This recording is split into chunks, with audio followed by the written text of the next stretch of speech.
estou aqui feliz. Sabe por que eu estou feliz? Porque hoje eu estou iniciando uma série de vídeos onde eu vou estar ajudando você que está em casa ou em qualquer lugar, não importa.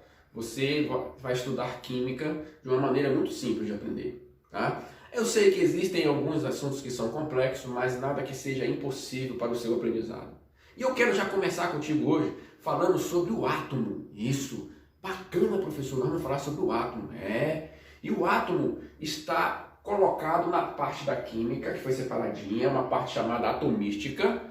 E dentro da atomística está dizendo tudo, né? O que eu vou estudar? O átomo, ok? E aí eu quero que tu entenda o seguinte, que eu estudo o átomo em química, só que eu vejo falar em átomo em física, eu vejo toda a área da ciência fala sobre o átomo, mas é importante colocar para ti o seguinte, que não é porque está relacionado à ciência, essa palavra átomo, que o átomo, desde o início, foi algo relacionado à nossa ciência denominada química e física. Não é a ciência denominada química e física, mas sim a relacionada à filosofia.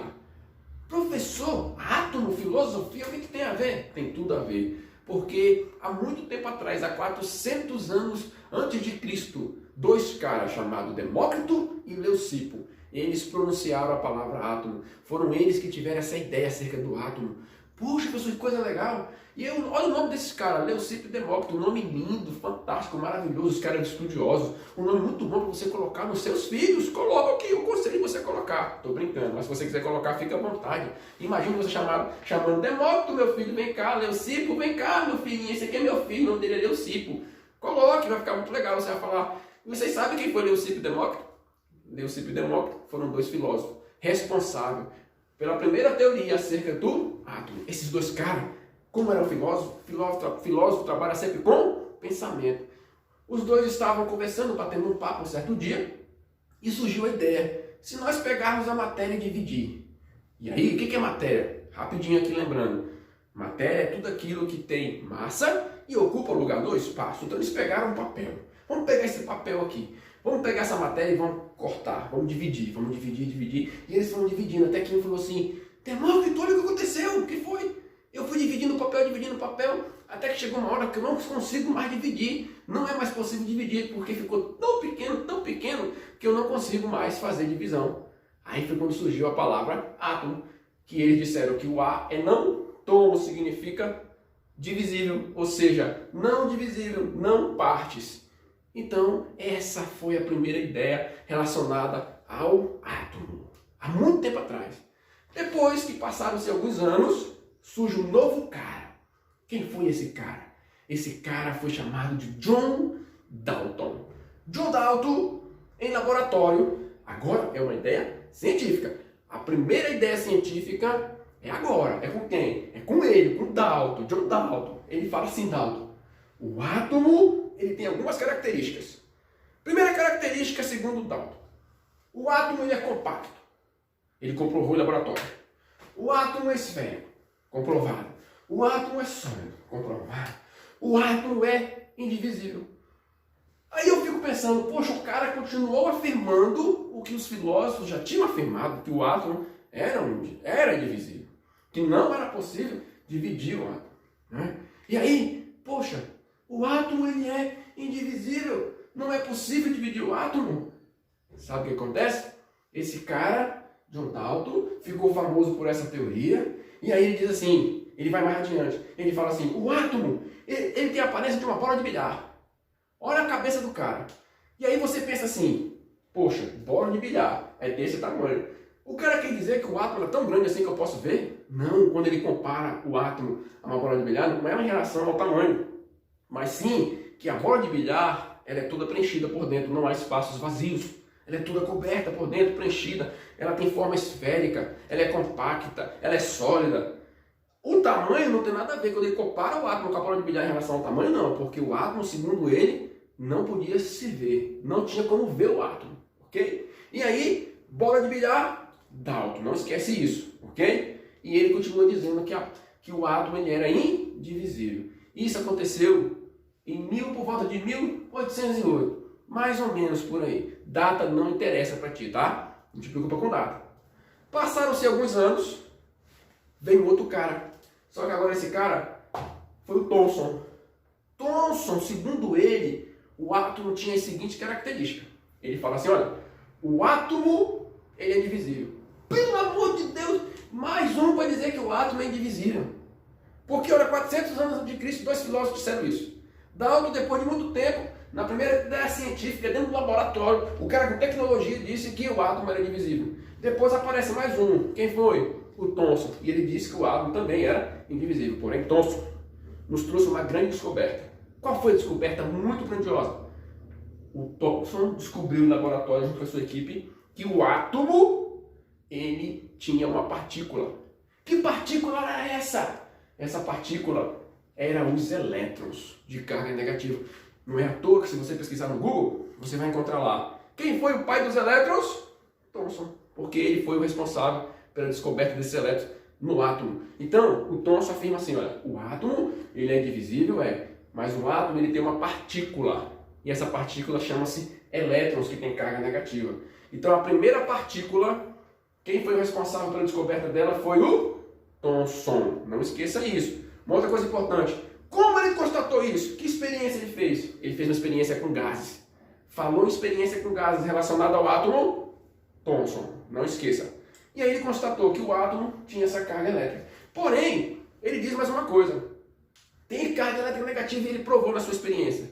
Mas também tem carga elétrica positiva, porque ele fazia combinações com os átomos. E ele percebeu isso. Tem carga positiva, mas ele não conseguiu provar, porque naquela época não era só você dizer, você tinha que provar, assim como é hoje também, tinha que provar. E ele não conseguiu provar essa carga positiva, só negativa. Porém, na mente dele, olha só, na mente dele, o átomo tinha a aparência de um pudim com passas. Pudim com passas? É. Se fosse eu, cara, eu ia dizer que o átomo tinha a aparência de um docinho. Eu ia fazer, ia aparecer até hoje. O átomo tem a aparência de um docinho, mas ele disse que o átomo tinha a aparência de um pudim com passas. A mente do cara tinha essa visão acerca do átomo, ok? Continuando, logo em seguida surge mais um cara importante para o átomo, Rutherford. Agora esse cara aí, para mim, foi sensacional. Esse cara, se eu encontrasse com ele, eu ia dar um abraço nele. Não tem mais como, porque se eu encontrar com ele, nem os ossos tem mais. Mas esse cara foi fantástico. Se eu pudesse ter a oportunidade de voltar ao tempo, eu ia dar um abraço nesse cara, eu ia beijar esse cara todinho. Porque a hora que ele fala, ele era um cara muito maluco.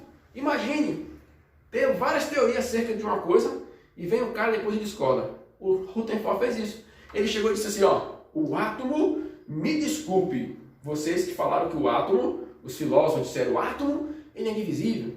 Você, Dalton, disse que o átomo era indivisível. Você, Thomson, há poucos anos atrás, disse que o átomo era indivisível. Mas o átomo não é. O átomo, ele é divisível. Então, a partir daí, a partir de Rutherford, nós temos o átomo até hoje. O átomo, ele pode ser dividido sim. Ele provou isso. Ele disse assim, olha, o átomo, ele é dividido em duas categorias, núcleo e eletrosfera. Lá no núcleo, eu vou ter as cargas positivas. E lá na eletrosfera, eu vou ter os elétrons. Essa carga positiva, que o Thomson disse que tinha, mas que não provou, o Rutherford disse que tinha e ele provou. Ele constatou em laboratório, porque a experiência que ele realizou foi uma experiência com lâmina de ouro. Ele bombardeou essa lâmina de ouro, bombardeou com cargas positivas, cargas denominadas alfa. E quando ele fez essa experiência, ele constatou e provou em laboratório que havia mesmo a existência da carga positiva, ao qual ele denominou de prótons. Ou seja, então, segundo Rutherford, o átomo ele podia ser dividido, ele dividia em núcleo e eletrosfera. No núcleo, você encontrava as cargas positivas, denominadas de prótons, e na eletrosfera nós encontrávamos os elétrons. Essa foi a teoria de Rutherford. Ele evoluiu o átomo. Imagina a imprensa, ele apareceu em vários jornais. O cara deu um show. Porém, na época, os físicos criticaram Rutherford. Penso eu, talvez, por questões de inveja, porque o cara fez muito sucesso. Rutherford já era conhecido como um cara muito inteligente, muito experiente, era um dos melhores professores da faculdade da época. E as melhores turmas formadas por ele, de gênios, eram equipes montadas por esses professores, que eram alunos, e eles pegavam os alunos e montavam as equipes, e formavam equipes de pesquisa. E Rutherford tinha sempre esse mérito, ele sempre ganhava por montar as melhores equipes. Então, juntamente com a sua equipe, Rutherford constatou tudo isso.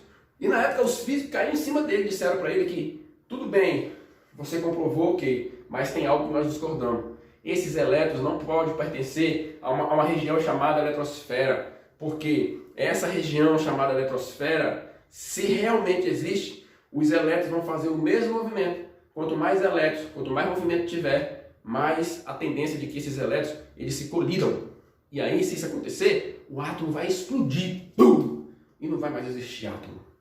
E aí o Rutherford ficou assim, sem resposta, e aí ficou nisso. Ficou o quê? Que o átomo ele era dividido. Porém, essa região chamada eletrosfera, porém, a organização dela não foi comprovada por Rutherford. Passou-se poucos anos depois. Agora que entra o lindo da história, que dá vontade até de chorar. Quando eu falo nisso, eu sinto vontade de chorar, porque olha que lindo. Surgiu um cara chamado Bohr. O Bohr, o cara novo, imagine você, está na faculdade, você sonha, você é que nem jogador de futebol, você sonha ser jogador de futebol, você admira uma pessoa. Esse cara Bohr admirava, todos esses caras aí, ele admirava o Dalton, admirava o Thomson. Inclusive esses caras, a história fala que esses caras foi motivação para Bohr estudar química. E Bohr, ele descobre aquilo que os físicos estavam discordando e ele queria provar o que era, o que o Rutherford quis expor. E aí o Bohr tinha toda a organização final do átomo. Quem tinha? O Bohr. O Bohr tinha toda a parte final do átomo, cara. E o Bohr pega e ele vai atrás, sabe de quem? Do Thomson. Mas a história fala também que Thomson era muito nojento. Era aquele cara ranzinza. Sabe aquele cara que você vai atrás, você quer conversar e ele não está ali. Se você pesquisar, pesquisa a imagem desse cara. Pesquisa a imagem do Thomson. Tu vai ver pela imagem que ele era nojento mesmo. Era assim. E ele foi atrás do Thomson. O Bohr chegou lá, menino novo, com o Thomson nem recebeu, não queria saber quem era. E ele triste, ele, já sei, vou atrás do Rutherford. Rutherford, ao contrário de Thomson, cara bacana, recebeu, ouviu o Bohr e ficou indignado, admirado, encantado com as palavras de Bohr. E aí, se ele fosse um outro cara, sabe o que ele deveria ter feito? Vou pegar a ideia para mim e vou agora colocar uma nova ideia. O Rutherford ia aparecer 2 vezes na história do átomo. Mas não. Pela humildade dele, ele falou assim, você vai expor isso. Ou seja, ele deu a oportunidade para que uma outra pessoa aparecesse. E o Bohr foi lá e explicou o seguinte. Eu admiro vocês físicos, falarem que se o movimento dos elétrons acontecer de uma forma constante, numa mesma direção, e quanto mais esses elétrons tiver realizando movimentos, esses elétrons têm capacidade de se chocarem, de se colidirem e explodir o átomo. Isso não é possível, sabe por quê? Porque o átomo ele está organizado, como diz o Rutherford, o átomo está organizado em núcleo e eletrosfera. Lá na eletrosfera, o movimento dos elétrons, anote isso aí, é um movimento denominado estacionário, ou seja, é um movimento em órbita. E quando isso acontece, vocês sabem disso, que quando isso acontece, os elétrons não tem como se chocarem jamais. E mais uma coisa, e o Bohr falou, essa eletrosfera ela está organizada. Ela está organizada em níveis de energia, ao qual ele disse que seriam 7. Que até hoje tem essas 7 camadas que nós vamos ver nos próximos vídeos. 7 camadas, K, L, M, N, P, ele organiza o átomo. E aí ele fala, e esse modelo ficou reconhecido por ele, por modelo planetário. Quantos de vocês já viram aquela figura que você tem mais ou menos aqui? Aí você tem, ó, você vê em camiseta, você vê muito essa figura. É um modelo planetário, é um modelo colocado por quem? Por ele, por Bohr. E aí, finda. Aí o que acontece? O átomo ficou conhecido como átomo. Ele divide? Se divide. Se divide em quê? Em núcleo e eletrosfera. Lá no núcleo nós temos as cargas positivas, denominadas prótons. Na eletrosfera nós temos os elétrons, de cargas negativas, em forma de órbita. Beleza? E para concluir, surge um cara chamado Chadwick. Esse cara é chamado por esse nome estranho, mas foi um dos alunos dessa equipe de Rutherford, que, com o passar do tempo, constatou o seguinte, que no núcleo não tinha só os prótons.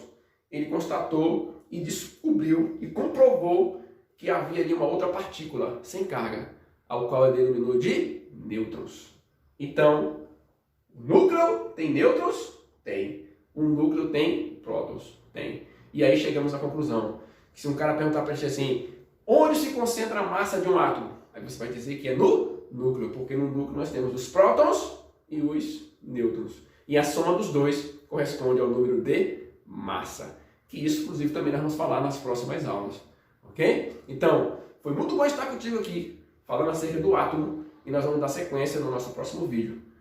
Um abraço e até a próxima! E ó, já estava esquecendo, não esqueça de se inscrever no meu canal, joga com um amigo seu, tá? Porque esses vídeos aqui é para ajudar você que está em casa, ok? Então, dá um joinha lá, né? E assim vai. Um abraço e até a próxima!